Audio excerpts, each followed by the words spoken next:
India's gold reserves. See, gold is a very important commodity when it comes to our daily lives. We know, right? So, we have to understand some important data, some important facts related to gold, because gold has been in the news during this period of the month. Here, let us look at the India's gold market initially. See, according to World Gold Council, there are some facts as of 2023, right? Let us try to go through them. See, India is the second largest gold jewelry consumer in the entire world. This is evidently, evident from our own domestic consumption of gold, right?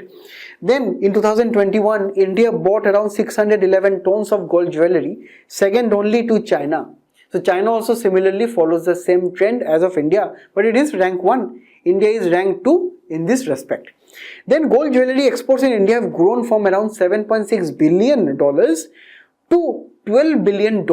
This is around 100% jump or double the jump of gold use. And when we compare to rural India, right, rural India uses more gold than urban areas of India, correct? Now, the news is that recently we have seen that the Reserve Bank of India is trying to import or say use more and more gold in its reserves. Now, RBI has its own reserves. Right? In this reserve, RBI has various assets such as bonds, right, such as gold, such as dollars, even other nations' currencies. Now, when we have so much of assets in RBI's reserves, RBI is trying to increase the amount of gold it has. Now, why is RBI doing so? Because RBI is seeing that there is too much uncertainty in the world as of now. We can see that the world is locked in a crisis of West versus Russia, right? For example, the crisis which is going on in Ukraine, this is trying to threaten the financial stability of the entire world. So when the financial stability is trying to be disrupted, we can understand currencies such as dollars, currencies such as Russian currency, these become more and more volatile in nature, right? This become very much volatile. The prices increase and decrease very suddenly. Now, comparison to this, gold item or gold commodities are kind of stable. So RBI is trying to invest their money or its money in more stable assets such as gold. So not only RBI, we have to understand this change in strategy is actually seen in across all of the central banks around the world, right? And we have also to understand that negative interest rates in the past, right, due to low economic growth in across the world, because whenever there is low economic growth in the world, we can see negative interest rate. Even countries such as Japan are seeing negative interest rate. That means if you are keeping money in the bank, you have to pay extra interest rate. This is a very simple illustration, right? Even the weakening of the dollar, as we have seen, because the entire world is locked in a conflict, the situation is becoming more and more stable, correct? And also geopolitical crisis is going on. So these are the reasons why RBI along with all the central banks are trying to divert its resources or assets to more liquid items such as gold. Now, according to various finance experts, gold for us, for people like us, right, they can also be a way of diversing our finance. Finance means the art of allocating our resources, right? We have seen from time immemorial that people, right, rural people, urban people, people everywhere, they try to invest in gold, correct? They try to buy gold jewelry items, they try to buy gold bonds, they try to invest in gold. So we have some important data, we have some important facts regarding financialization of gold. According to Niti Aayog's report here, around 23 to 24,000 tons of gold lies unutilized in India. These are actually found in Indian homes, right? Our own parents, have gold in our house, which lies unused. Our temples, religious institutions, they also have huge reserves of gold which are totally not used. So what can happen that RBI, Niti Aayog is telling that these are the unused resources which have some use in the real world, right? For example, this can be used under the government schemes such as gold monetization scheme that was introduced in 2015's union budget. Under these, what you can see that if you have say 100 grams of gold, or if any institution, any company, any temple have 100 grams of gold, they can trade this gold for loans. And with these loans, you can invest in your own education, you can set up your own new factory, or you can do some construction, infrastructural activities. So these gold, 100 grams of gold can be used for economic growth. So we should not be trying to astray these golds in our houses, in our temples, in our this amount of things. So this scheme can be used to invest. And also government has also launched something known as sovereign gold bond scheme.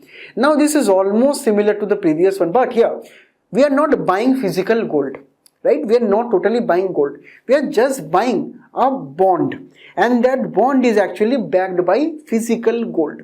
So we are indirectly, right? We are indirectly buying a gold, because we have to understand, when we buy gold, we have various charges, right? Such as making charges, jewelry charges. These are all the charges which try to increase the total cost of buying gold.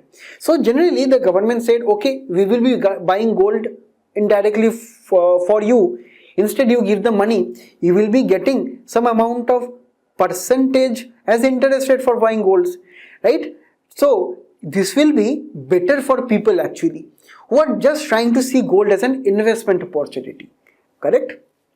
Now India's gold reserve, according to RBI, we have to see, right? We need not say remember these numbers and figures again and again. I'm telling you, just see the recent trend.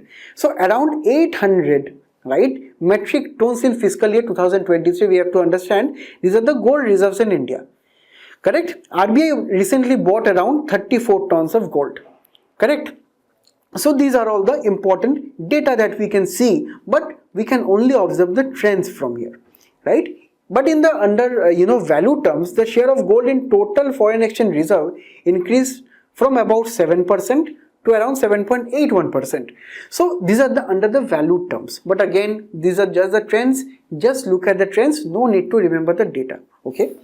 Now, what are the scenario of other central banks? If we can see, the Monetary Authority of Singapore, People's Bank of China, Central Bank of Republic of Turkey, they are all buying gold, just due to the factors we have discussed before. Now in calendar year 2022, there was a record amount of gold purchase according to the all over the central banks of the world, correct? The two key drivers were performance during times of crisis. Say when the world is slowing down, people see more value in gold, correct? That is why people are central banks are trying to invest in gold, right? And is long-term store of value. Gold is also stored in long-term measures. Now, what is the impact of gold on the economy? We have to understand, there are gold jewelers who do business. They also generate employment opportunities. So as a raw material, gold can be used in various businesses, right? So we have to understand this.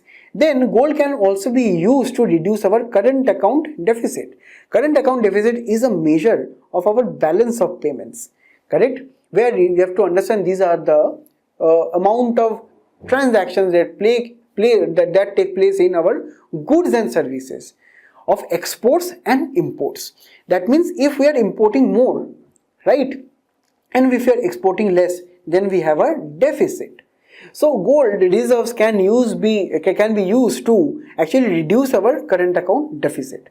Then also we have to understand gold can also be used as a hedge against inflation. Hedge means we are being safe against inflation. So that means during high times of inflation, demand for gold increases, because under inflation the purchasing power of money decreases, right? Money can purchase less things right now. So let us buy some gold, because gold is a such thing which can have a long-term value, correct? So we are essentially safeguarding our money by converting it into gold during times of inflation.